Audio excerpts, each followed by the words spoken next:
안녕하십니까. 유한타증권에서 인터넷 게임을 담당하고 있는 이창영입니다.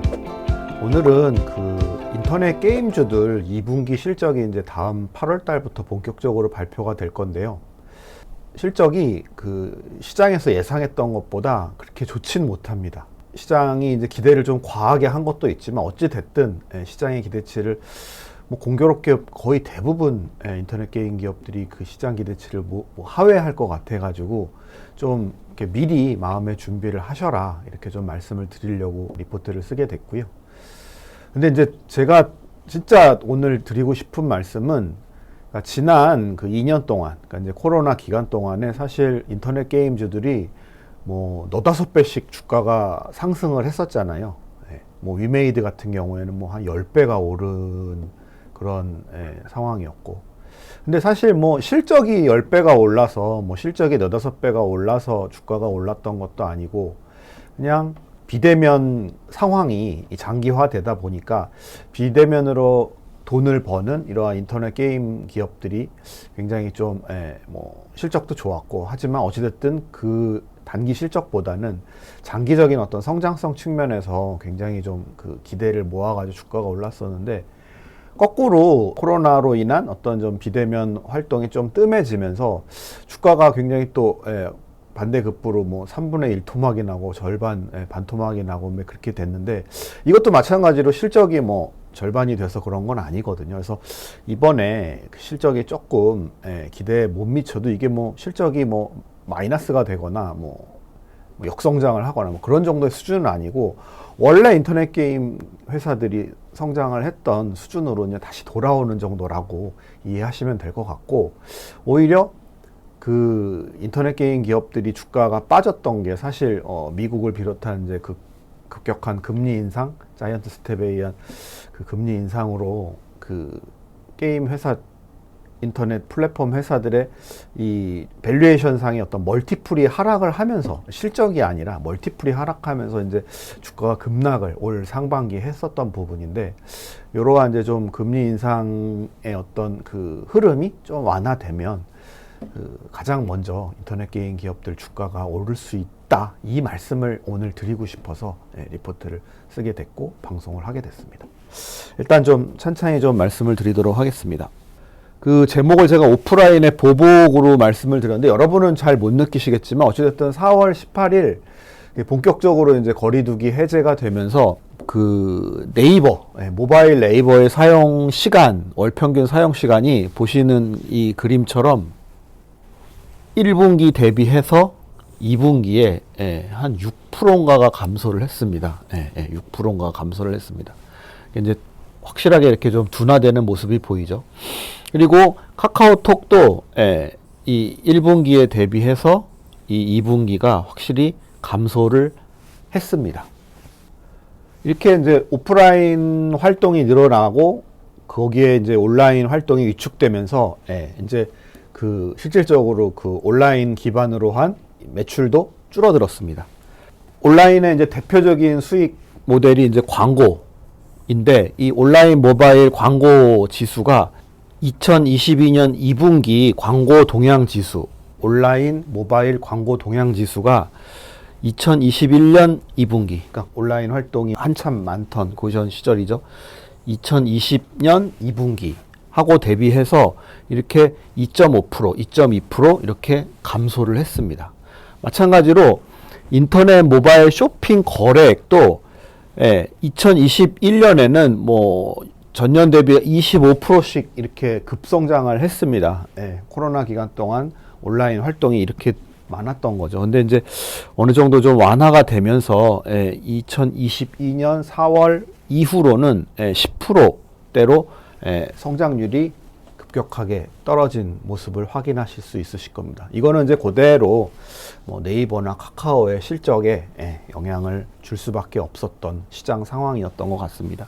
그래서 이제 개별 기업으로 구체적으로 좀 넘어가면, 네이버부터 말씀을 드리면 지금 시장 컨센이 한 3,500억 정도 됩니다. 이것도 이제 계속 좀 줄고 줄어가지고 3,500억까지 내려왔는데, 그거 보담도 조금 못 미치는 실적을 기록하지 않을까, 이렇게 좀 예상을 할 수 있을 것 같고요. 그러니까 이제 광고 쪽이 두 자릿수 성장을 예상을 했는데 두 자리가 안 나올 것 같고, 커머스도 작년에 한 28% 전년 대비 성장을 했었는데 1분기 때. 근데 이번 2분기에는 20%도 못 미치는 성장을 하지 않을까, 이렇게 좀 예상을 할 수 있을 것 같습니다. 그러니까 오프라인 소비가 이제 확실하게 2분기 때 늘어난 것 같습니다. 그리고 좀 놀라운 사실은 그 웹툰 같은 이제 그 콘텐츠가 성장률이 뭐 60%대, 70%대 굉장히 고성장을 했었는데요. 이게 해외에서도 국내와 동일한 모습을 보이는 것 같습니다. 그래서 이 콘텐츠 부분도 해외 쪽 성장률이 많이 좀 떨어질 것 같습니다. 반면에 이제 이런 것을 좀 만회하기 위해서 마케팅비도 증가하고 인건비도 이제 좀 그 베이스가 높아진 상황이기 때문에 영업이익률이 그 1분기 때 16.4%로 굉장히 충격적으로 좀 다가왔었는데 16.4%에서 이번 2분기에는 크게 증가하기는 좀 어렵지 않겠나라고 보고 있습니다.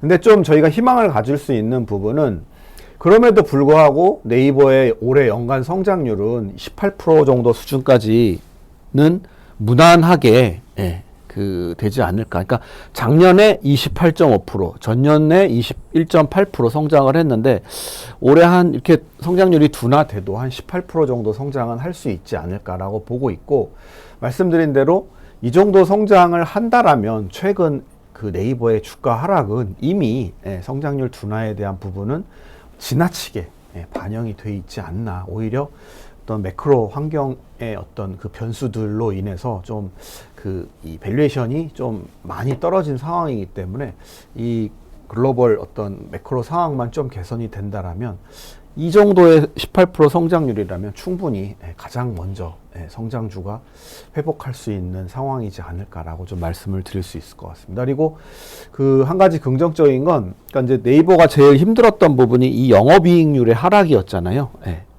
그러니까 보통 2020년에 22.9%, 작년에 19.4% 정도의 어떤 영업이익률을 기록했었는데 1분기 때 16.4%는 충격적인 영업 마진을 기록을 했습니다. 근데 아마 뭐 기사에서 확인하신 분도 있으실 거고, 본인이 직접 네이버 페이 쓰시면서 옛날보다 적립금이 좀 줄었는데 라고 눈치를 채신 분도 있으시겠지만, 네이버에서 지금 가장 이제 이 비용적으로 부담되는 게 마케팅 비용이거든요. 그리고 마케팅 비용에서 가장 크게 차지하는 게 네이버 페이 적립금 부분인데, 이 헤비 유저들 을 중심으로, 그러니까 이제 적립금을 조금 줄여도 네이버 페이를 계속 쓰실 만한 분들 위주로 해서 선제적으로 조금 마케팅비를 그러니까 네이버 페이 적립금을 좀 줄여나가고 있는 상황이거든요. 그래서 하반기에는 성장률은 좀 견조한 상황에서 비용을 좀 줄인다라면 영업이익률이 조금씩 개선이 되는 모습을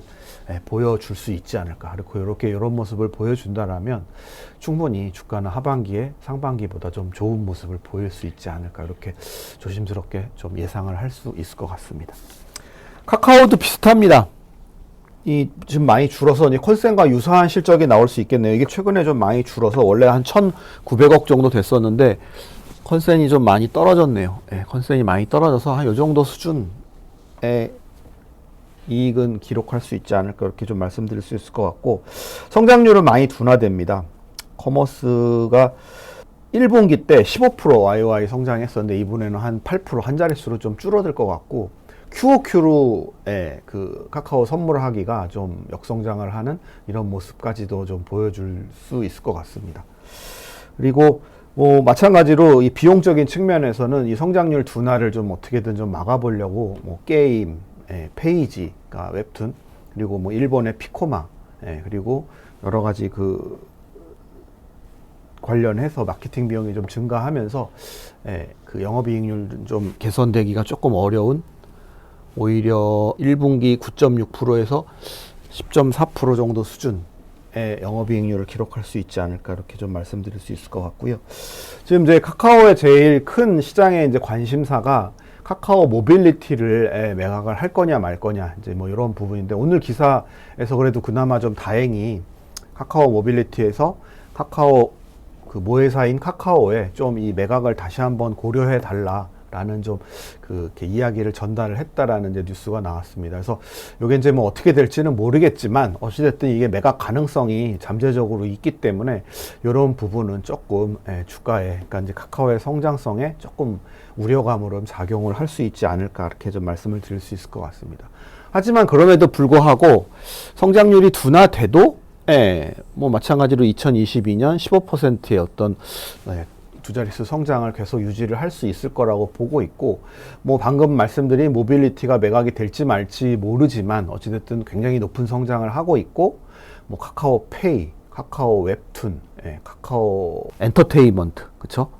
뭐 이런 부분들이 굉장히 높은 성장을 계속 견조하게 유지하고 있기 때문에 말씀드린 대로 네이버와 같이 어떤 대내외적 것이 변수가 좀 카카오에게 우호적으로 돌아선다라면 가장 빠르게 주가가 회복할 수 있는 상황이 되지 않을까, 이렇게 말씀을 드릴 수 있을 것 같습니다.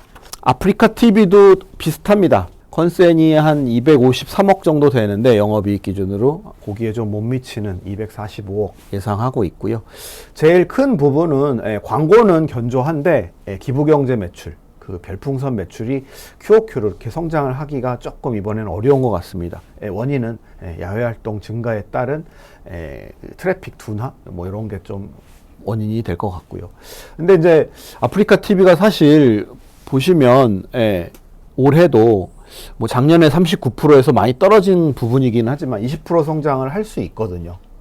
성장주로서의 어떤 크게 흔들리지 않는 성장을 할 수 있는 상황인데, 지금은 이 PER이 거의 뭐 12배 수준? 뭐 전체 시장에서 예상한 실적 기준으로는 11배, 10배 수준까지 지금 떨어져 있는 상황이기 때문에 저는 뭐 이 정도의 성장을 유지한다라면 굉장히 좀 매수 적기가 아닌가, 굉장히 싼 값에 이런 훌륭한 플랫폼 기업을 매수할 수 있는 기회이지 않을까, 이렇게 좀 말씀을 드리고 있습니다.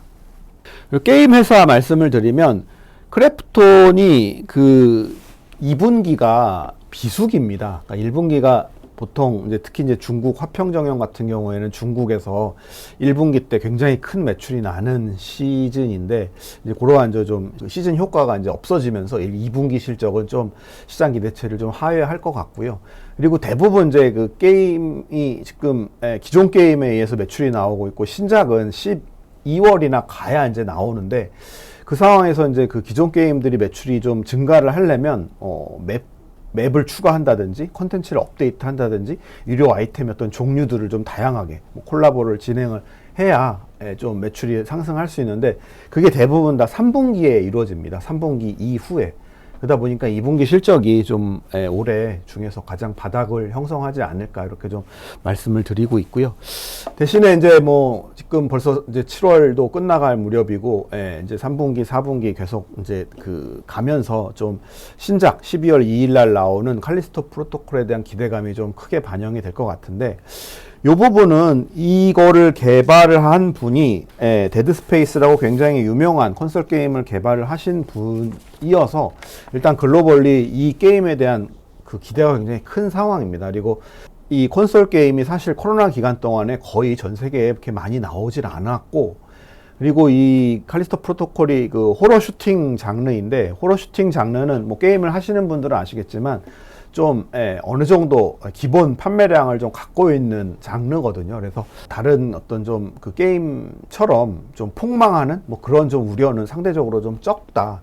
반면에 이게 좀 기대했던 것보다 훨씬 더 잘 흥행이 될 수 있는 1000만 장 이상 글로벌리 메가 히트를 칠 가능성도 있다. 이렇게 봤을 때 하반기에는 실적이 2분기에 바닥을 치고 3분기, 4분기 좋아지면서 신작에 대한 또 기대감이 주가에 좀 미리 선반영이 된다라면 좀 하반기에 좀 좋은 주가 모습을 보일 수 있지 않을까, 이렇게 좀 말씀을 드릴 수 있을 것 같습니다. 마지막으로 NC소프트 말씀을 드리면, NC소프트가 이제 시장 기대치 대비 실적이 제일 안 좋습니다. 근데 이제 이거를 좀 안 좋게만 볼 게 아니라, 리니지 W가 1분기 때 일평균 매출이 한 40억 정도 됐었거든요. 근데 그게 이제 한 4억, 5억 정도로 좀 줄어드는 겁니다. 근데 이제 뭐 일매출 사실 25억이 작은 매출은 아니거든요. 근데 이제 1분기 때 워낙 기저효과가 컸기 때문에 그러한 좀 실적 감소가 좀 크게 나타나는 모습이라고 보시면 될 것 같고, NC도 마찬가지로 신작이 2분기도 없고 3분기도 없습니다. 그러다 보니까 기존 게임으로만 매출이 나오다 보니까 실적이 계속 좀 안 좋은, 그러니까 QOQ로 좀 이렇게 감소하는 모습을 좀 보여드릴 수밖에 없는 상황이다. 이렇게 좀 이해하시면 될 것 같고, 근데 그 NC도 리니지 IP로만 이제 그동안 실적을 보이다가 이제 리니지를 벗어난 또 새로운 어떤 게임들, 뭐 상반기에 보여드렸던 TL이라든지 최근에 보여드렸던 프로젝트 M, 그리고 뭐 불소 S, 뭐 프로젝트 E, 뭐 이러한 리니지 IP를 벗어난 이제 새로운 IP들을 지금 계속 만들어내고 있고, 그거를 이제 유저들과 소통하면서 개발을 하고 있거든요. 오픈 R&D라고 해서. 그래서 올해는 조금 뭐 실적적인 측면에서 뭐 신작 어떤 모멘텀 측면에서 조금 약하긴 하지만 이제 연말 돼서, 그리고 또 내년 돼서 이제 진짜 NC가 새로이 변모하는 모습을 보여줄 수 있을 것 같습니다. 그래서 지금 사실 NC가 거의 뭐 역사적 최저 밸류에이션 상황인데, 이 게임 회사는 뭐 크래프톤도 마찬가지지만 저는 구조적으로 계속 성장할 수밖에 없는 산업이라고 생각을 하거든요. 근데 그 구조적으로 성장할 수밖에 없는 산업에서 1등, 2등을 하고 있는 기업들이 크래프톤, NC소프트이기 때문에 이러한 훌륭한 게임 개발력을 갖고 있는 회사를 지금과 같이 굉장히 낮은 밸류에이션에 살 수 있는 굉장히 좋은 기회이지 않을까, 이렇게 또 말씀을 드리고 있습니다. 인터넷 게임주들 올 상반기 2022년 굉장히 어려웠습니다. 굉장히 힘들었고, 근데 이게 사실 주가가 반토막이 날 만큼 회사가 뭐 안 좋은 그런 거는 사실 별로 없었거든요. 보신 여지껏 제가 설명드렸던 것처럼 코로나 기간에 30%, 40%씩 성장했던 게 한 20%대 성장으로 소폭 좀 그 성장률이 줄어드는 거고, 그거는 원래 이제 코로나 전후로 회귀하는 자연스러운 현상입니다. 근데 이제 그걸 좀 과도하게 해석을 하시는 분들이 이거 뭐 실적이 안 좋아서 이제 주식 팔아야겠네 뭐 이렇게 좀 생각을 하실 수도 있는데, 저는 오히려 지금이 그 이번 2분기 실적이 시장 기대치를 하회해서 주가가 좀 이렇게 좋지 못한 이런 상황이 구조적으로 성장할 수 있는 인터넷 게임주들을 굉장히 싼 값에 매수할 수 있는 좋은 찬스가 될 수 있지 않을까, 이렇게 좀 말씀을 드리면서 오늘 인터넷 게임 2분기 실적 프리뷰 이렇게 말씀을 마치도록 하겠습니다. 끝까지 경청해 주셔서 감사합니다.